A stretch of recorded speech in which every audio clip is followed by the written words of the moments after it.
तुभ्यं नमस्त्रिभुवनार्तिहराय नाथ। तुभ्यं नमः क्षितितलामलभूषणाय। तुभ्यं नमः स्त्रीजगतः परमेश्वराय। तुभ्यं नमो जिन्भवो दधिशोषणाय। तुभ्यं नमो जिन्भवो दधिशोषणाय। जयकारा। देव तीर्थेश्वर आदि विधाता देवादिदेव महादेव ऋषभदेव भगवान की जय। चोर से वर्तमान जिन शासन वर्धमान महावीर भगवान की जय हो। आचार्य श्री अधिसागर महावीर कीर्ति विमल सागर जी महाराज की जय हो। तपस्वी सम्राट गुरुवराज श्री सन्मति सागर जी महाराज की जय।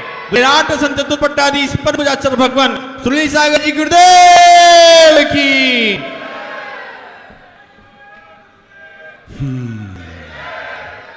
कुछ करना है तो डटकर चल। कुछ करना है तो डटकर चल। थोड़ा दुनिया से हटकर चल।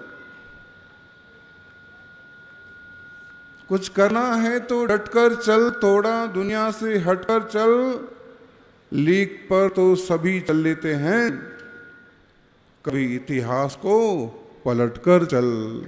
तू इतिहास को, जिस रास्ते सब लोग जाते हैं, अगर उसी रास्ते आप भी जाएंगे तो आप भी वहीं पहुंचेगी जहां सब लोग पहुंचते हैं।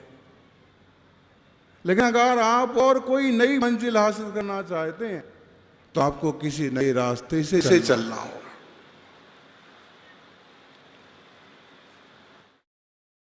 तीर्थंकरों ने नए रास्तों की तलाश की, महापुरुषों ने नए रास्तों पर चलना सीखा, सिखाया और नई मंजिल हासिल की। जहां अनंत अनंत जीव अनंत संसार को बढ़ाते हैं, जहां असंख्य असंख्य जीव उसी रास्ते पर चले जाते हैं जिस रास्ते पर सब जाते हैं। लेकिन तीर्थंकर जैसे महापुरुष आते हैं और वह शाश्वत त्रैकालिक आत्मकल्याण का मार्ग दिखाते हैं, खुद संसार से बाहर जाते हैं, औरों को भी भव से पार जाना सिखाते हैं।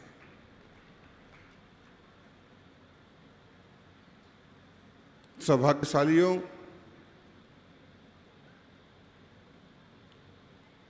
ईडरगढ़ के पहाड़ पर, ये तो कोई पहाड़ नहीं है, फिर भी बहुत ऊंचा पहाड़ है। असली पहाड़ तो जहां आज केस लॉन्च हुआ वहां है।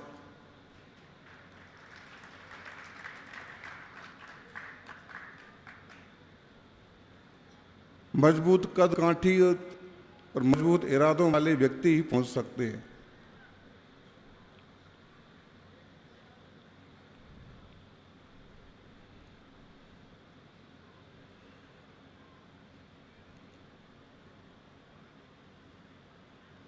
पिछले केस लॉन्च के समय ही सोच लिया था कि आगे का केस लॉन्च ईडर के पहाड़ पर होना चाहिए। 108वां केस लॉन्च है, तो उसके लिए स्पेशल प्लेस भी होना चाहिए ना। लोग मनाते हैं, एनिवर्सरी मनाते हैं, और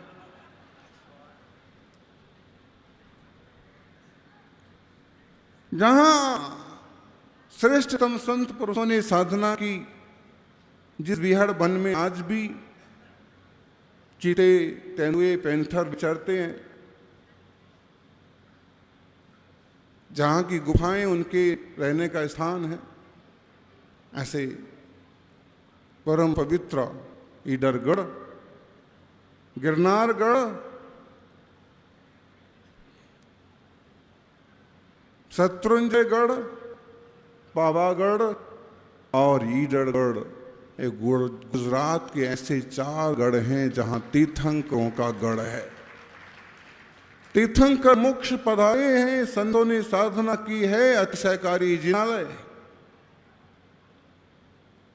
इतनी ऊंची टोंक पर ईडरगढ़ पर किसने मंदिर बनाया होगा उस मंदिर के वास्तु को देख के लगता है कि 2000 साल पुराना हो,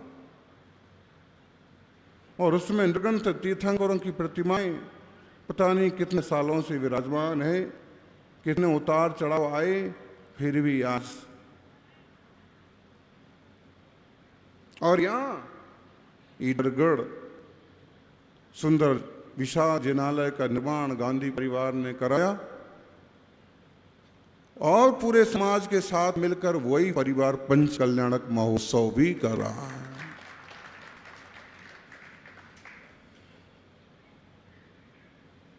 जिनके हाथ में धन संपदा है, लक्ष्मी की सौगात मिली है, उन लोगों के लिए ये उदाहरण है कि अपने परिवार के लिए, बच्चों की शादी के लिए तमाशा करने वाले लोग बहुत मिल जाएंगे, दिखावा करने वाले लोग बहुत मिल जाएंगे, लेकिन अपने बल पर, अपने बल पर, परिवार के बल पर सुंदर जिनालय का निर्माण कराना और समाज को साथ में लेके पंच कल्याणक महोत्सव करना, इसी सौभाग्यशाली की बस की बात।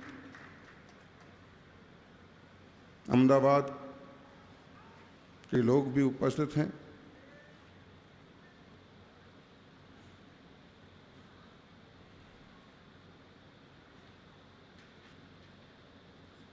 ये तो समय बताएगा।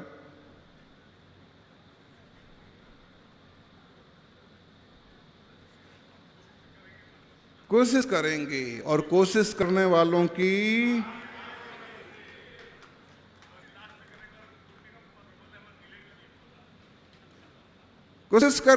की हार नहीं होती है।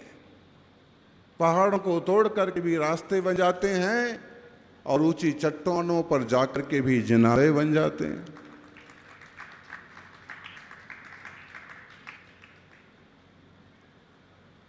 जो आदिनाथ मूर्ति खड़ी है वो भी एक अद्भुत है। जहां आदिनाथ भगवान की मूर्ति खड़ी है वो भी अद्भुत स्थान है, और जहां जिनालय है उसके बाजू में नीचे गुफा में जाने का एक और रास्ता भी बनाया है। पहले की कुछ पुरानी गुफाएं थीं तो उनको तोड़ा नहीं। अक्सर कर लोग क्या करते हैं, नई रचना के चक्कर में पुरानी चीजें बर्बाद कर देते हैं। पुरानी चीजें मायने रखती। सुनील जी, ये किस चीज की चाबी है, इस किस चीज का इशारा है, एक गुफा कहाँ जाती है, ये पिलर क्या कहता है, ये पत्थर का इशारा क्या है। 1000 साल 500 साल पहले बनी हुई इमारत में आज भी 25 रहस्य है। देरोल देवपुरी चले जाओ तो आज वहां भी कुछ चीजें रहस्यमय, पुरखों ने किस ढंग से क्या रचना की है। हमें पुराने के संरक्षण के साथ नए का निर्माण करना।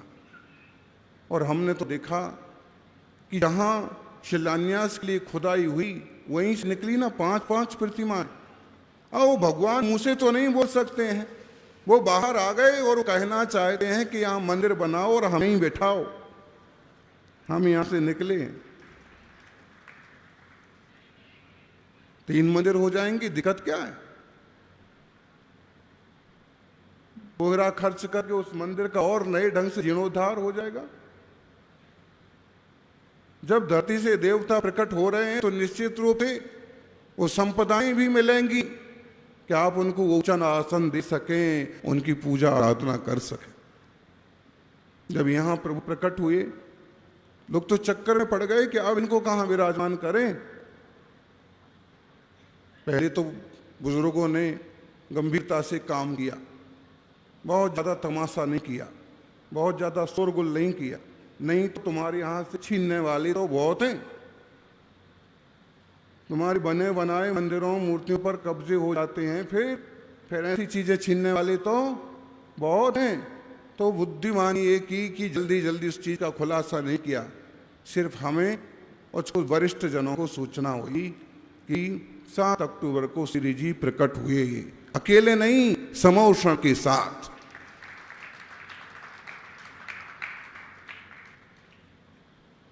आज भी तलघर है, नीचे तलघर में लोग नहीं जा पा रहे हैं, लेकिन उसको तलघर का रूप दे दिया है और यहां से प्रकट हुए। और जब ओम श्री जी प्रकट हुए तो ऐसे निमित्त भी मिल गए, ऐसे संयोग भी मिल गए कि एक ही परिवार जिनालय बनाने को तैयार हो गए। बड़ा धमका काम है, लेकिन तीर्थंकरों का, मुनियों का पुण्य अद्भुत होता है। जिन प्रतिमाओं का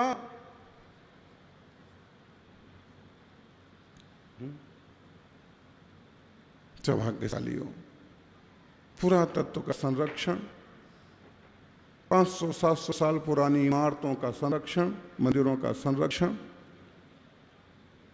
प्राचीन प्रतिमाओं का संरक्षण और साथ में नए निर्माण, दोनों चीजें जरूरी, जहां जितनी जैसी आवश्यकता है।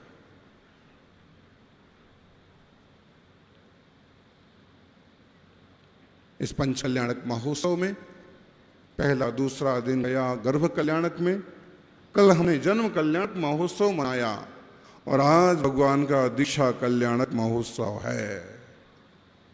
योग संयोग की बात, कल केवल ज्ञान कल्याणक है और साथ में सुमतिनाथ भगवान के 4 कल्याणक हैं। गजब की बात है। 5 कल्याणक तो एक साथ किसी के हो नहीं सकते। क्यों नहीं हो सकते? गर्भ और जन्म में डिफरेंस निश्चित रूप से होगा। क्यों? गर्भ काल 9 महीने, 9.5 महीने, 10 महीने, 8.5 महीने ऐसा ही होता है, उसमें तो डिफरेंस होता है।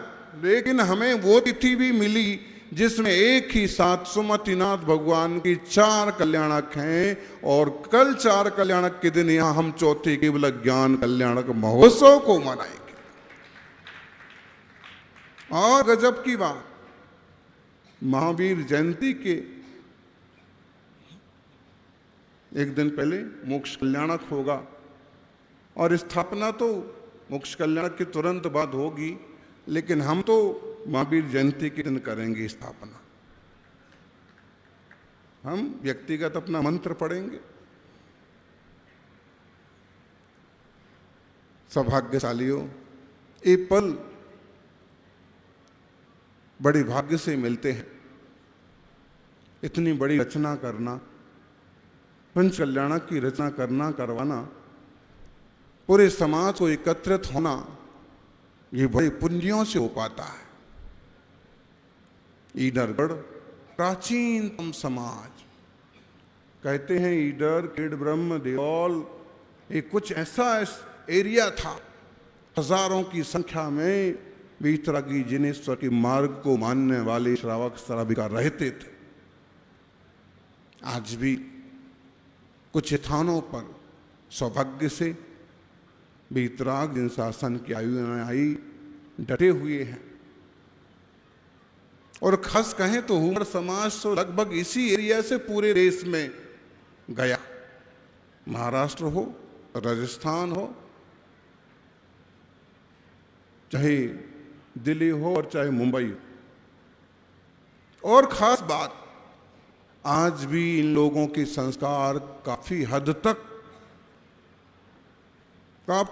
तक वही हैं जो जैनों के होना चाहिए।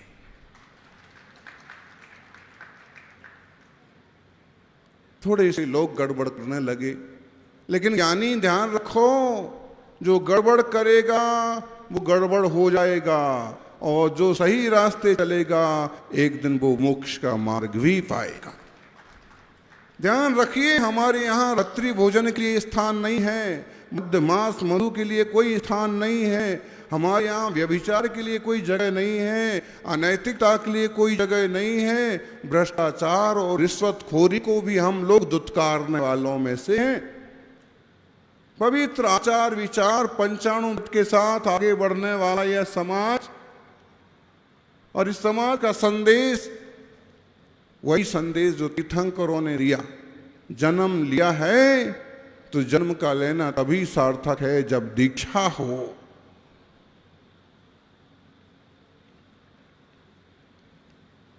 किसलौन चल रहा है, अभी पहाड़ पर 3-4 साधुओं के किसलौन हुए और यहाँ ब्रह्मचारी जी किसलौन कर रहे हैं। ये है जीवन की सार्थकता।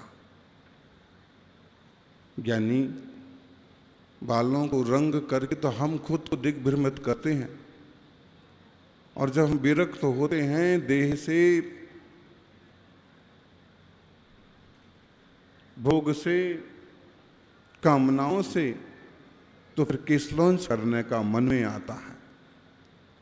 देखो इतनी वय हो गई, फिर भी भैया जी के कितने घने बाल हैं। घने बाल होने के बावजूद भी कैसे शांति और शालीनता से केस लॉन्च कर रहे।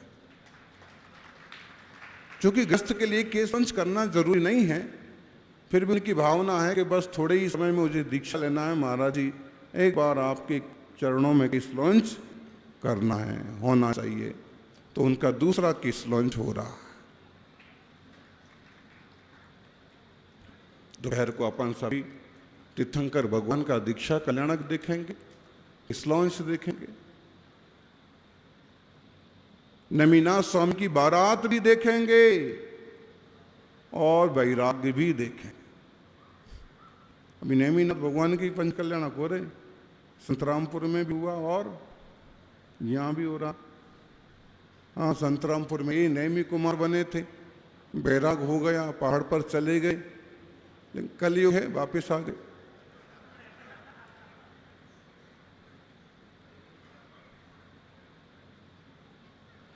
लेकिन ये निश्चय करो, बीत रागता से बढ़कर कोई मार्ग दुनिया में नहीं है।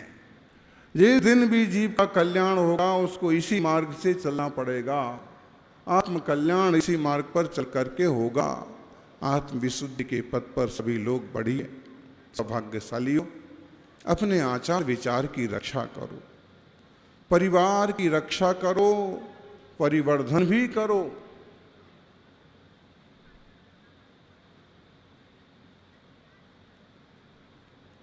श्रावकों का परिवार भरा पूरा बड़ा होना चाहिए और संस्कारों से परिपूरित होना चाहिए।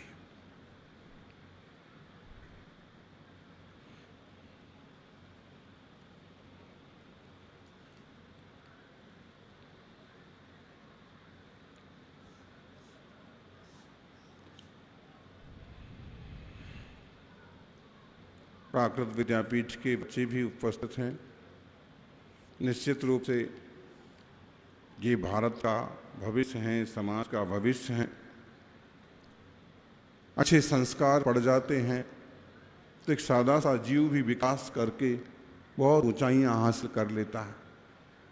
तीर्थंकरों के चरित्र देखो तो उन्होंने भी बहुत सामान्य दर्जे से यात्रा शुरू की और भाव बढ़ते गए, बदलते गए और अंततः तीर्थंकर तक प्राप्त हुआ और मोक्ष को प्राप्त हो गए। हमारा आत्मा भी होनहार तीर्थंकर है। ध्यान रखो, मानव जीवन का सार, मानव जीवन का फल संयम है। एक आम का पेड़ है, आम के पेड़ पर पत्ते भी आते हैं, डालियां भी आती हैं, बौर भी आता है, छाल भी आती है, लकड़ियां भी मिलती हैं। लेकिन अगर आम के पेड़ पर फल ना आए तो हम क्या कहेंगे? आम का पेड़ निष्फल है। आम का पेड़, बोलो राजेश जी, सब कुछ तो मिल रहा है, पत्ते भी मिल रहे, डालियां भी मिल रही, लकड़ी मिल, लेकिन फिर भी क्या कहेंगे? निष्फल है। ऐसे ही हमारे जीवन में संपत्तियां मिले, पद मिल जाए, प्रतिष्ठा मिल जाए, सम्मान मिल जाए, कितने भी बड़े हो जाएं, लेकिन अगर हमारे इंसान के जीवन पर संयम के फल ना लगे तो मुनि यही कहेंगे इनका जीवन निष्फल है। मानव जीवन पाकर के अगर, मानव जन्म लेकर के अगर 5 अणु व्रत भी ना ले पाए, छोटे छोटे त्याग व्रत भी ना कर पाए, तो जीवन लेना व्यर्थ है। आपसे आग्रह इतना सा है कि कभी भी ऐसे आचार विचार के रास्ते न जाएं जिससे हमारे पुरखों को शर्मिंदा होना पड़े। जैसे जैन धर्म की साख पर बट्टा लगी, हमारा अपना पहनावा है, हमारा एक अपना सुंदर श्रेष्ठ खान पान है, आचार विचार है, तत्व ज्ञान है।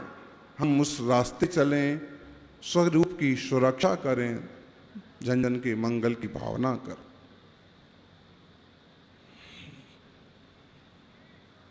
तीर्थंकर नेमिनाथ की प्रतिष्ठा महोत्सव में गिरनार पदयात्रा में चलने वाला रथ में बैठे हुए नेमिनाथ भगवान की भी प्रतिष्ठा हो रही है।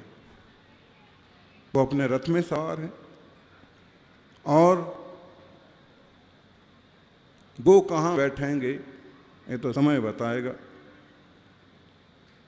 लेकिन धर्मात्माओं को कुछ न कुछ ऐसे उपक्रम करते रहना चाहिए जिससे जिन धर्म की जिन शासन की वृद्धि हो। सागवाड़ा के श्रावक भी उपस्थित हैं। पावापुरी की संरचना हो रही है सागवाड़ा में, बिल्कुल पावापुरी के दर्शन हो जाएंगे।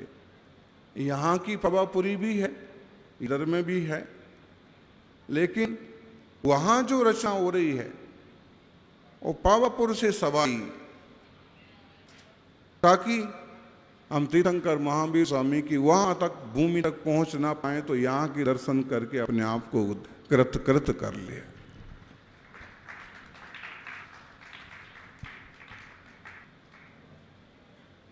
भोगों में जो धन जाता है वो मिट्टी हो जाता है, और भक्ति में जो धन जाता है, भगवान की सेवा में जो धन जाता है, वो सोना बन जाता है।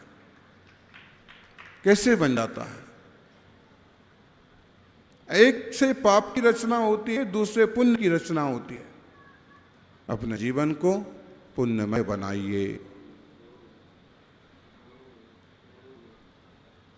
आज अपन यहीं विराम करते हैं।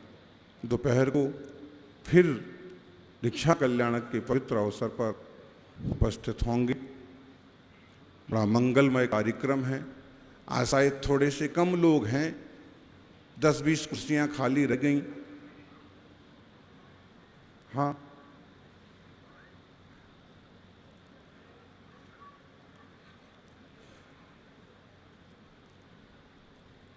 जय बोलिए 24 तीर्थंकर भगवान की। बोली ईडरगढ़ के पहाड़ पर कैशलोज करने वाले, ईडरगढ़ पहाड़ की शिलाओं पर ब्राह्मी लिपि सिखाने वाले परम पूज्य गुरुदेव राठ संत सुनील सागर जी गुरुदेव की जय जय।